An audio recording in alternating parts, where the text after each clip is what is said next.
बिस्मिल्लाहिर्रहमानिर्रहीम। पिछले साल के मुकाबले में मैं समझता था इस मरतबा आराम से बातें सुन ली जाएंगी। जनाब चेयरमैन सेनेट, स्पीकर कौमी असम्बली, वजीर आज़म इमरान खान साहब, मुअज़्ज़ज़ अरकान पार्लिमान, ख़वातीन व हज़रात, अस्सलाम अलैकुम। जब ये हुकूमत आई तो कर्जों का एक बहुत बड़ा बोझ था, करप्शन का बाजार गर्म था, और मैं समझता हूं कि ये मईशत बड़ी तेजी से ज़वाल पजीर थी। पहले साल के अंदर मैं खुद भी परेशान था कि किस तरफ जाना चाहिए। लोग कहते थे IMF के साथ माहिदा करो, लोग कहते थे कि नहीं दोस्त ममालिक से मदद लो, मगर जो भी फैसला किया उस फैसले के नतीजे में मईशत पर मस्बत असरात मुरतब हो रहे हैं, जिनका जिक्र मैं ज़रूर करूँगा। क्योंकि हाल ये है कि अच्छी खबरों का प्रचार पाकिस्तान में नहीं होता। और मैं मिसाल देता हूँ कि मेरी अपनी औलाद हो, उसकी परवरिश के लिए मैं उसकी हिम्मत बंधाता हूँ। मैं कहता हूँ कि तुमने ये काम किया, बड़ा अच्छा किया, तुमने ये काम किया, तुम और कर सकते हो, बजाय इसके कि वो माँ बाप जो अपनी औलाद को हमेशा ये कहें कि तुम निकम्मे हो, तुमने ये खराब किया, तुमने वो खराब किया। तो ऐसे परवरिश तो नहीं होती। तो कौम भी बिल्कुल इसी तरह से, कौम भी नौजवान कौम है, उसकी हिम्मत बंधाने के बजाय मैं समझता हूं कि मीडिया के अंदर और हर तरफ इस बात की ज्यादा गुफ्तगू होती है कि ये तुमने नहीं किया, ये तुमने नहीं किया। और उसके साथ साथ मैं आपको मिसाल दूंगा कि कहां इतना डिप्रेशन क्रिएट कर दिया जाता है कि कौम जो उभर रही है वो उभरने के एतबार से वो खुद ढीली पड़ जाए। तो ये मैं समझता हूं बड़ी ज्यादती है। इसको मैं आपके सामने चैलेंज करता हूं कि ये ज़माना अब वो ज़माना है जब नेशन बिल्डिंग के अंदर आप कौम को कहें कि उठो और खड़े हो, ना कि ये कि तुम खड़े नहीं हो सकते। मैं सबसे पहले फिर मिसाल देता हूं कि कोरोना वायरस से आपने मुकाबला किया और बड़े अच्छे अंदाज से किया।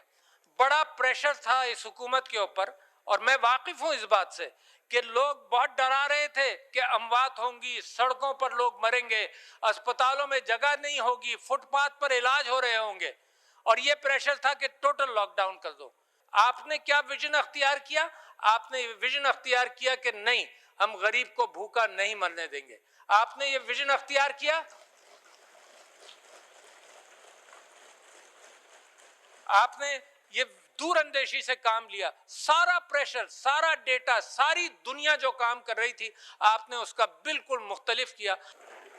कल परसों को जर्नलिस्ट से मुलाकात हुई तो वो कहते थे बात समझ में नहीं आ रही, मगर मेरे और आपके समझ में तो आ रही है कि अल्लाह की मदद उन लोगों को मिलती है जो अपने आम आदमी का और गरीबों का ख्याल करें, अल्लाह की उम्मत का ख्याल करें। जब आप गरीबों की फिक्र करेंगे तो एक बॉन्डिंग होगी, कौम यकजा होगी, कौम मुत्तहिद होगी और अल्लाह की बरकत भी आएगी। तो कोरोना के अंदर मैं समझता हूँ हुकूमत तारीफ की मुस्तहिक है, दुनिया इसको मानती है। आप ये देखो, पाकिस्तान की तारीख में मुझे कोई ऐसा वक्त याद नहीं कि दुनिया ये कहे कि जी पाकिस्तान से सीखो। कोरोना के एतबार से दो ममालिक का तो मैं पढ़ चुका हूँ, जापान और फिलिपाइन का, कि वो कहते हैं कि जी पाकिस्तान से ये चीज़ें सीखी जा सकती हैं। मुझे फ़ख्र हुआ नहीं हुआ, आपको फ़ख्र हुआ नहीं हुआ कि पाकिस्तान से सीखेगी दुनिया।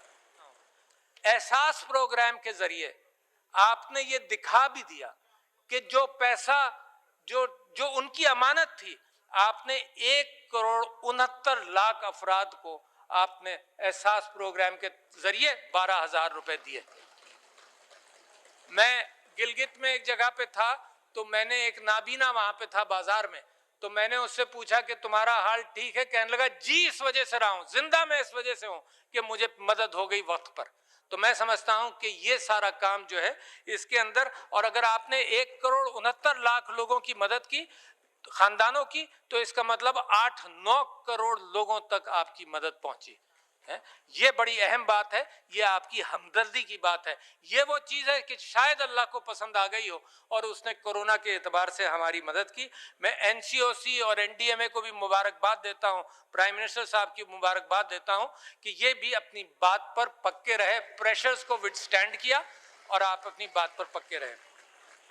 افغانستان کے حوالے سے صرف یہ بات آپ کے سامنے رکھنا چاہتا ہوں کہ سب سے زیادہ نقصان افغانستان کے بعد کے بعد کس ملک کو ہوا؟ پاکستان کو ہوا، یہ جو وہاں کرائسس تھا اور دہشت گردی تھی۔ اور اچھا، سب سے زیادہ فائدہ افغانستان کے بعد کس ملک کو ہوگا امن کا؟ پاکستان کو ہوگا۔ تو لہٰذا میں یہ سمجھتا ہوں کہ پاکستان چاہتا ہے کہ وہاں امن جلدی قائم ہو۔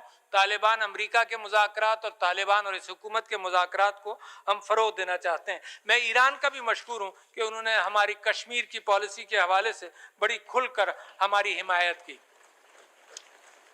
پارلیمنٹ کو مبارکباد دینا چاہتا تھا مگر ایک حصہ ہے نہیں یہاں پر۔ میں سمجھا تھا پچھلے سال تو شور شرابہ بہت تھا، آج سن لیں گے، آج بھی موجود نہیں ہے۔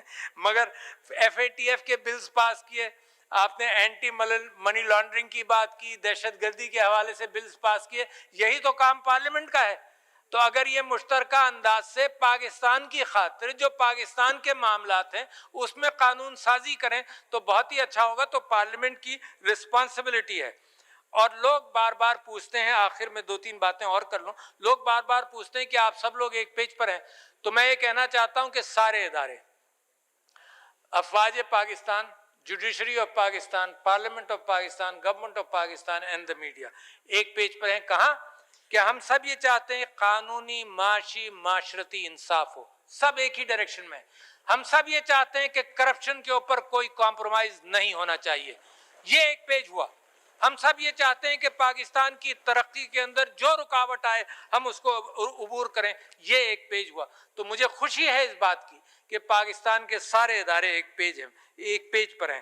اور آخر میں صرف نوجوانوں سے کچھ بات کہنا چاہتا ہوں کہ وہ مستقبل ہے ہمارا، کہ محنت کریں، محنت کا کوئی نعم البدل نہیں ہے۔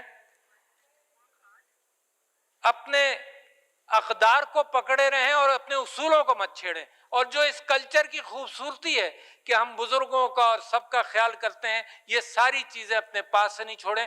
محنت کریں، اقدار کو پکڑے رہیں، اور پھر یہ ذہن میں رکھیں کہ پاکستان پر آپ کا ایمان کبھی بھی متزلزل نہیں ہونا چاہیے۔ پاکستان ترقی کے راستے پر ہے، ترقی کے راستے پر گامزن ہے۔ پرائم منسٹر صاحب نے ایک لفظ استعمال کیا تھا، ٹپنگ پوائنٹ۔ تو پاکستان از ایکچولی، کسی کو نظر آئے نہ آئے، آپ لوگوں کو نظر آنا چاہیے کہ it is at a tipping point. Pakistan پہلی مرتبہ اپنی تاریخ پہ وہ روشن مستقبل اپنا دیکھ رہا ہے جو شاید اس سے پہلے کبھی نظر نہیں آیا ہو۔ تو میں آپ کا شکریہ ادا کرتا ہوں۔ اللہ سب کا حامی اور ناصر ہو۔ پاکستان پائندہ باد۔